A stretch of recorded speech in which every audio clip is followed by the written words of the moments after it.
10,000 steel-clad titans, the absolute pinnacle of medieval warfare, are charging across an open plain. The ground shudders under the rhythmic thunder of 40,000 hooves. This is the heavy cavalry of the 14th century knights who have never known a force that could stop their momentum. Their lances are leveled, their shields are raised, and their war cries drown out the wind. But standing in their path is not a wall of spears or a rival king. It is a four-man team of Tier 1 modern special forces operators, positioned behind a low ridge with a clear line of sight. They aren't wearing plate armor. They are wearing ceramic plates and high-cut ballistic helmets with active noise-canceling headsets. They aren't carrying swords. They are wielding suppressed Mk18 carbines, an M249 saw light machine gun, and a Barrett M107 anti-materiel rifle. In this hypothetical clash of eras, we aren't just looking at a battle. We are looking at the total obsolescence of 1,000 years of military tradition in a matter of seconds.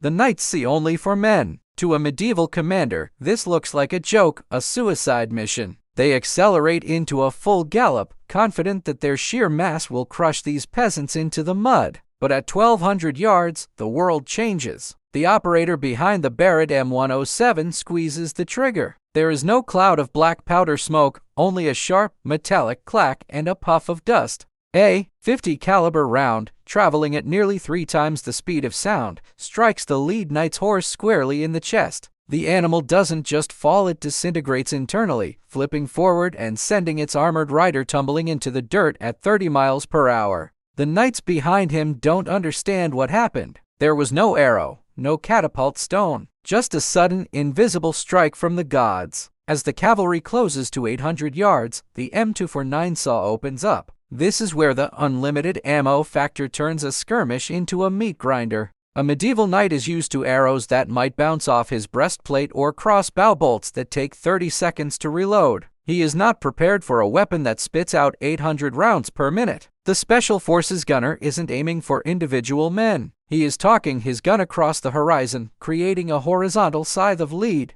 At this range, the 5.56mm NATO rounds punch through shields, chainmail, and hardened steel breastplates like they are made of parchment. The front line of the cavalry begins to collapse in a chaotic heap of screaming horses and dying men. The knights behind them try to maneuver, but the pile of bodies creates a literal wall of meat and iron that traps them in the kill zone. By the 3-minute mark, the psychological shock is more lethal than the bullets. In the medieval world, courage is everything. But courage requires an enemy you can reach. The knights are dying by the hundreds, yet they haven't even seen the faces of the men killing them. The Special Forces team remains calm, their heart rates barely elevated, communicating through encrypted radios in hushed tones. "Target left flank, shifting fire," says the lead operator. To the knights, this is black magic. They hear the terrifying snap-crack of bullets breaking the sound barrier around their heads, a sound no human had heard in the year 1300. The air is filled with the smell of cordite and copper, a chemical stench that signals the end of their world.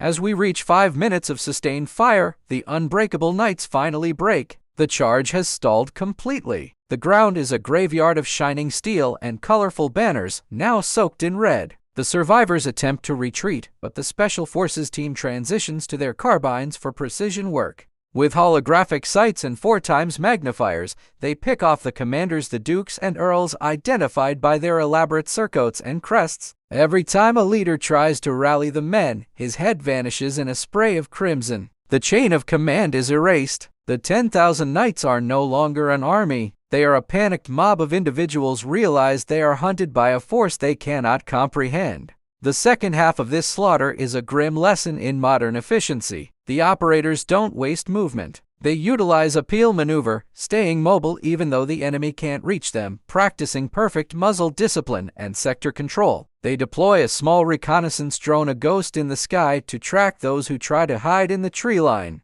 From the knight's perspective, a tiny bird hovers above them, and moments later, death follows. The Special Forces team uses the drone to call in imaginary strikes, simulating how they would work with air support, but even with just their small arms and infinite magazines, the result is total. The knight's heavy plate armor, once the ultimate symbol of status and protection, has become a coffin. It slows them down, makes them louder, and offers zero protection against modern ballistics. In fact, when a high-velocity round hits the steel plate, it often fragments, causing even more internal damage than it would against an unarmored target. The technology of the 14th century is being used against itself. The bravery of the chivalric code is useless against a soldier who views war as a series of data points and ballistic calculations. By the end of the 10th minute, the field is silent, except for the occasional metallic plink of cooling barrels. 10,000 of the world's finest warriors have been neutralized by 4 men who didn't even break a sweat. The Special Forces team checks their gear, replaces a few batteries, and disappears back into the shadows. They leave behind a world where the concept of the warrior elite has been destroyed. The age of the sword didn't end because people stopped being brave. It ended because a new kind of soldier learned how to kill from a distance with a machine that never gets tired and a mind that never wavers.